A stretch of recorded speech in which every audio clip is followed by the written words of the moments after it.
जय हिंद दोस्तों, मैं कपिल सैनी और स्वागत है आप लोगों का हमारे और आप लोगों के इस प्लेटफॉर्म लर्न वर्न पर। दोस्तों, जैसे मैंने आपको लास्ट वाली क्लास में बताया था जब हम लोग अनुसूची पढ़ रहे थे कि हम लोग यहाँ पर ये जो दो टॉपिक है इनको अभी ही कंप्लीट करते हुए चलेंगे। तो उसमें 10वीं अनुसूची के बारे में मैंने आपसे जिक्र किया था कि अभी तो आप इसको एज इट इज़ ऐसे समझ लो कि 10वीं अनुसूची में ये चीज़ है। अब वो चीज़ क्या है वो हम लोग देख लेते हैं। तो पीछे आपने टाइटल देखा है दल बदल कानून, एंटी डिफेक्शन लॉ। देखो, ये जो दल बदल विरोधी अधिनियम आया था, कानून आया था, पहले तो हम लोग जान लेते हैं कि इसके पीछे के कारण क्या रहे हैं, ठीक। और फिर उसके बाद देखते हैं इसके प्रोविज़न क्या है, इसके अपवाद क्या है और इससे रिलेटेड फैक्ट्स क्या पूछे जा सकते हैं, या ठीक है। चलो बात स्टार्ट कर देते हैं। इसकी जो पृष्ठभूमि स्टार्ट होती है, इसका जो बैकग्राउंड स्टार्ट होता है वो 1967 से शुरू होता है। 1967 में हरियाणा में एक विधायक थे, नाम था जिनका गयालाल। ये जो भाई साहब थे, इन भाई साहब ने एक ही दिन में 3 पार्टियां चेंज की। एक ही दिन में 3 पार्टियां चेंज की। अभी मान लेते हैं ये किसी ए नाम पार्टी के सदस्य थे, इन्होंने अपनी पार्टी की सदस्यता छोड़ी और बी नाम की पार्टी के साथ जा करके मिल गए। फिर उन्होंने उस बी नाम की पार्टी की सदस्यता छोड़ी और फिर दोबारा से ए नाम की पार्टी की सदस्यता इन्होंने ग्रहण कर ली। मतलब ये क्या काम चल रहा था यहाँ पर? ये वो दौर था जब हमारे यहाँ पर ऐसा कोई सांसद लोगों के लिए या विधायकों के लिए कोई ऐसा कानून नहीं था कि भाई आप चुन करके गए एक पार्टी के टिकट से, आप वहाँ पर जा कर के पार्टी को चेंज कर रहे हो या नहीं कर रहे हो, ऐसा कोई नियम कायदे कानून नहीं थे। और इसी की ही आड़ में यहाँ पर बहुत ज़्यादा हॉर्स ट्रेडिंग हुआ करती थी। जो हमारे यहाँ पर सांसद और विधायक होते हैं उन लोगों की खरीद फिरौख्त हुआ करती थी। वो कैसे? एक छोटी सी सिचुएशन समझना। सपोज कोई ए नाम की पार्टी का सदस्य उस पार्टी के उसके टिकट पर लड़ा और वो पार्टी जीत गई। उस पार्टी के सदस्य जो है वो जीत गए और उसने सदन में जा कर के अपनी पार्टी के माध्यम से बहुमत साबित करवा दिया। इस ए नाम की पार्टी की सरकार यहाँ पर चलने लगी। कोई भी सरकार अगर चलती है तो उसको कम से कम आधे से एक अधिक सीट लानी अनिवार्य होती है, नहीं तो गठबंधन की सरकारें चलती है। अभी हम पहली सिचुएशन पर चल रहे हैं। तो वो ए नाम की पार्टी की सरकार यहाँ पर बनी और वो सरकार चलने लगी। अब जो बी नाम की पार्टी के लोग थे वो थोड़े से तेज़ थे। उन्होंने क्या बोला कि एक काम कर लेते हैं, इस ए नाम की पार्टी में एक्स वाई और जेड नाम के जो लोग हैं ये थोड़े से जो है हमको लग रहे हैं ये पैसे खाने वाले व्यक्ति हैं। तो यहाँ से ये जो बी नाम की पार्टी थी, इस बी नाम की पार्टी के लोगों ने एक्स वाई और जेड नाम के लोगों से मिलना स्टार्ट किया और उनके घर के पीछे से 5-5 खोखे लेकर के आकर के देने स्टार्ट कर दिए। अब इनका मन भी डगमगाया, मन में लालच का लड्डू फूटा। इन्होंने अगले दिन जा कर के वहाँ पर पार्टी कर दी चेंज और दूसरी पार्टी के नाम का कर दिया समर्थन।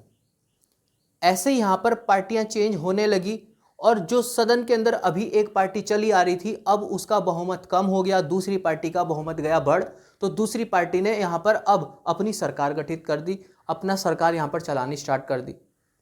इनकी आंख खुली, इन्होंने बोला अच्छा 5 खोखे दिए थे, इन्होंने बोला हम 10 खोखे देंगे। घर के पीछे से 10 खोखे दिए एक्स वाई जेड नाम के व्यक्ति को।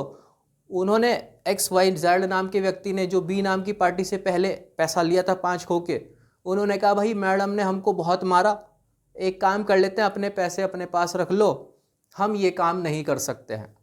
तो यहाँ से ये अभी सरकार थी, ये सरकार यहाँ से फिर दोबारा से टूटी क्योंकि इन्होंने दूसरी पार्टी का समर्थन कर दिया।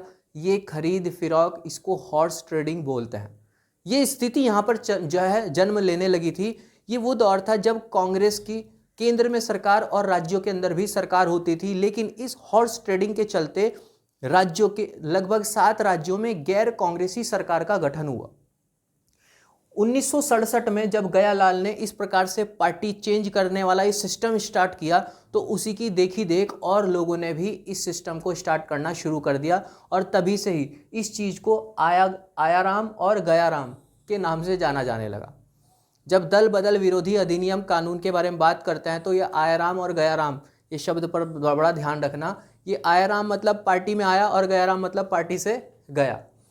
तो इस चीज़ की जांच पड़ताल करने के लिए उस दौरान की तत्कालीन सरकार ने YV चौहान जो नाम के व्यक्ति थे, इनके अध्यक्षता में एक पैनल का गठन किया, लेकिन इस पैनल की सिफारिशें उस दौरान नहीं मानी। ये कार्रवाई ऐसे ही चलता चला गया और फिर जब गैर शासित गैर कांग्रेसी सरकार बनी लगभग 7 राज्यों में, तो उस दौरान केंद्र सरकार, जो उस दौरान की कांग्रेस सरकार थी और राजीव गांधी वहाँ पर सरकार के जो है हेड हुआ करते थे, प्रधानमंत्री हुआ करते थे, वहाँ पर उन्होंने निर्णय लिया और बोला कि हम इस चीज़ को अब कट करते हैं और अब एक नया कानून हम लोग लेकर के आते हैं। तो हमारे यहाँ पर 4 अनुच्छेद के अंदर एक संशोधित करने के लिए एक बिल लाया गया।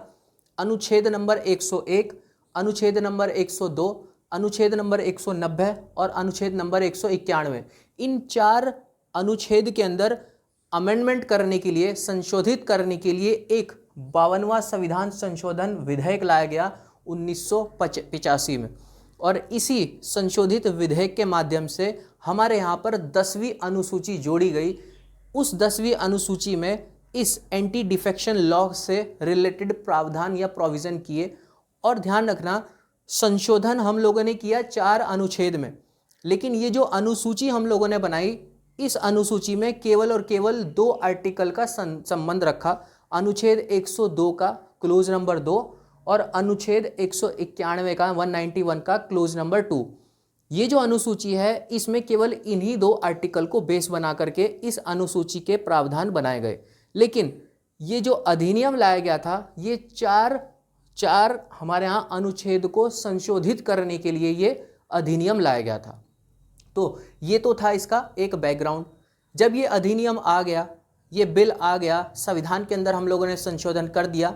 संशोधन करके हम लोगों ने 10वीं अनुसूची को जाकर के जोड़ दिया, और उस 10वीं अनुसूची को जब जोड़ा तो उसके कुछ प्रावधान, कुछ प्रोविज़न हम लोगों ने बना के तैयार किए।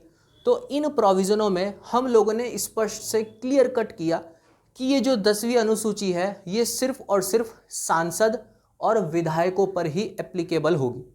सांसद मतलब मेंबर ऑफ पार्लियामेंट MP, जो लोकसभा के और राज्यसभा के सदस्य होंगे, और विधायक मतलब जो मेंबर ऑफ लेजिस्लेटिव असेंबली, जो यहाँ पर विधानसभा और विधान परिषदों के सदस्य होंगे। उन्हीं पर ही ये दल बदल विरोधी अधिनियम या अनुसूची नंबर 10 के प्रावधान लागू होंगे। तो जो सांसद होंगे उन पर अनुच्छेद नंबर 102 के क्लोज नंबर 2 के तहत कार्रवाई होगी, और जो विधायक होंगे वो अनुच्छेद नंबर 191 क्लोज नंबर 2 के तहत उन पर कार्रवाई होगी। तो इन्हीं के जो लोग होंगे, ये एक सदस्य हो गए, ये किसी ना किसी सदन के सदस्य होंगे। तो इन सदन के सदस्यों पर किस प्रकार से ये कानून लागू होगा, अगर वो ये प्रकार के कार्य करते हैं। अब वो ये प्रकार के कार्य क्या है, तो अगर कोई सदस्य, चाहे वो सांसद क्यों ना हो, चाहे वो कोई विधायक क्यों ना हो, अगर कोई सदस्य किसी राजनीतिक दल से लड़ा और राजनीतिक दल से लड़ करके वो सदन का सदस्य बना, उसके बाद वो किसी दूसरी पार्टी को जो है एक्सेप्ट कर लेता है या फिर अपनी पार्टी की सदस्यता को वो स्वेच्छा से त्याग देता है, तो उसके ऊपर इस कानून की कार्रवाई की जाएगी।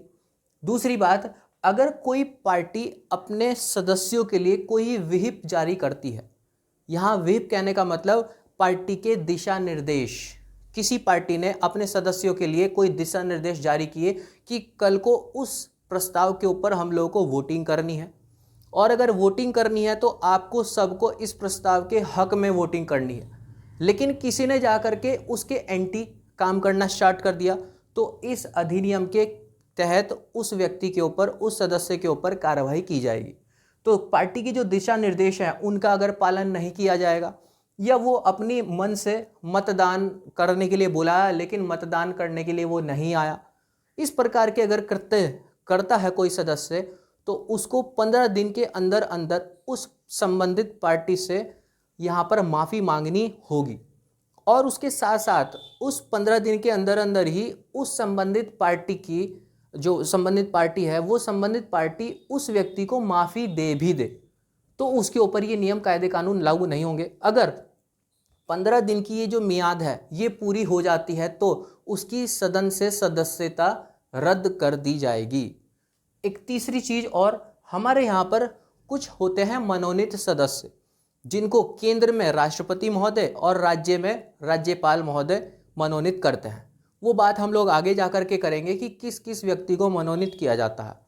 तो अगर किसी मनोनीत व्यक्ति को राष्ट्रपति और राज्यपाल ने मनोनीत किया किसी भी सदन में, अभी तो वो किसी पार्टी से संबंधित नहीं था, लेकिन 6 महीने के बाद अगर वो किसी पार्टी को अडॉप्ट कर ले तो उस व्यक्ति की सदस्यता रद्द कर दी जाएगी।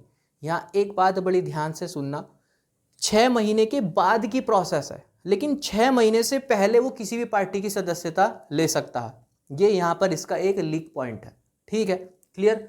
अगली बात, कोई भी व्यक्ति सदन में निर्दलीय सीट पर लड़ा, मतलब वो किसी भी दल किसी भी पार्टी के चुनाव चिन्ह के नीचे जो है उसने चुनाव नहीं लड़ा, वो निर्दलीय के रूप में कैंडिडेट चुना गया। और अगर निर्दलीय के रूप में कैंडिडेट चुना गया और उसके बाद सदस्य बनने के बाद वो किसी पार्टी की सदस्यता ग्रहण करता है तो उस व्यक्ति के ऊपर ये जो कानून है वो कानून एप्लीकेबल होगा और उसकी उस सदन से सदस्यता रद्द कर दी जाएगी। ये थे इसके किन किन सदस्यों के ऊपर ये कार्यवाही की जाएगी। अब इसके कुछ अपवाद भी हैं।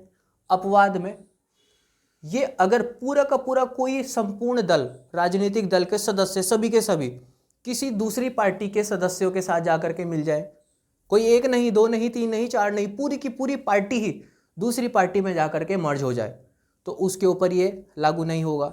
लेकिन और दूसरी बात, उस कोई भी एक पार्टी है, उस पार्टी के 1/3 सदस्य उस पार्टी से हो गए अलग, ठीक, स्वेच्छा से उस पार्टी की सदस्यता त्याग दी उन्होंने, लेकिन 1/3, तो उनके ऊपर कोई भी कार्रवाई नहीं होगी। या तो वो 1/3 अपना स्वयं का एक दल बना रहे हैं या वो किसी दूसरी पार्टी में जाकर के विलीन हो रहे हैं, तो उनके ऊपर ये वाला जो अधिनियम है, ये अधिनियम उनके ऊपर लागू नहीं होगा। और तीसरी बात है, कोई भी पीठासीन अधिकारी जैसे सभापति, राज्यसभा और विधान परिषद में सभापति होते हैं और उपसभापति होते हैं, लोकसभा और विधानसभा में अध्यक्ष होते हैं और उपाध्यक्ष होते हैं। ये जो व्यक्ति होते हैं, इन व्यक्तियों को अपने उस पद की गरिमा को बनाए रखने के लिए हम लोगों ने कुछ कुछ रियायतें दे रखी है। उसमें वो स्वेच्छा से किसी भी राजनीतिक दल की सदस्यता को त्याग सकते हैं। मतलब कोई भी पीठासीन अधिकारी अध्यक्ष होंगे, जाहिर सी बात है किसी ना किसी पार्टी के चुनाव चिन्ह के नीचे से ही चुन करके आए होंगे, या वो निर्दलीय भी हो सकते हैं, है ना। अगर वो किसी पार्टी की सदस्यता को त्याग देते हैं तो उनके ऊपर कोई भी ऐसी जो है गाइडलाइन लागू नहीं होगी। जैसे यहाँ पर हमने देखा, स्वेच्छा से त्याग दिया तो उनके ऊपर ये लॉ कानून जो है लागू हो जाएगा और उनकी सदस्यता रद्द हो जाएगी। इनके साथ ऐसा नहीं है। और उसके साथ साथ उनका जब कार्यकाल पूरा हो जाए तो कार्यकाल पूरा होने के बाद वो किसी भी सदन की सदस्यता को ले सकते हैं या फिर ग्रहण कर सकते हैं। ठीक, तो ये तो थे इसके कुछ अपवाद। अब इससे रिलेटेड कुछ हमारे सामने आ जाते हैं फैक्ट्स। फैक्ट्स कैसे? ये जितने भी मैंने आपको चीज़ें बताई हैं, इन सदस्यों की निहरताएं भाई ये है, तो इसको चुनौती कौन देगा? कौन बोलेगा कि भाई इसने गलत काम किया? तो संबंधित जो भी सदन होगा, जैसे लोकसभा का कोई सदस्य ऐसा काम करता है तो लोकसभा के सदस्य ही चुनौती दे सकते हैं कि भाई इस व्यक्ति ने काम किया। राज्यसभा के सदस्य उसको चुनौती नहीं दे सकते। अगर कोई राज्यसभा का सदस्य है तो राज्यसभा के सदस्य ही उस व्यक्ति के लिए चुनौती दे सकता है। मतलब जिस भी सदन से संबंधित वो बात होगी तो उसी सदन से संबंधित व्यक्ति या फिर सदस्य उसके लिए यहाँ पर चुनौती दे सकते हैं। अब चुनौती कहाँ जाकर दे, कौन इसके ऊपर डिसीजन ले? तो जिस सदन का वो सदस्य है उसी सदन का पीठासीन अधिकारी उसके ऊपर कार्यवाही करेगा। जैसे लोकसभा है तो लोकसभा में लोकसभा का अध्यक्ष, राज्यसभा है तो राज्यसभा के सभापति, विधानसभा है तो विधानसभा के अध्यक्ष, विधान परिषद है तो विधान परिषद के सभापति उस सदस्य के ऊपर एक्शन या फिर कार्यवाही कर सकते हैं। अभी तक हमारे यहाँ पर जब भी ये पीठासीन अधिकारी की कोई भी किसी भी प्रकार की जो है निर्णय आया करता था तो उस निर्णय को लेकर के किसी भी न्यायालय में जाकर के चुनौती नहीं दी जा सकती थी। लेकिन हमारे यहाँ पर एक केस आया कि होलोहन बनाम जा चिन्हू, ये कुछ ऐसे ही नाम है, ध्यान रखना। 1992-93 का ये केस था जिसमें सर्वोच्च न्यायालय ने एक निर्णय दिया।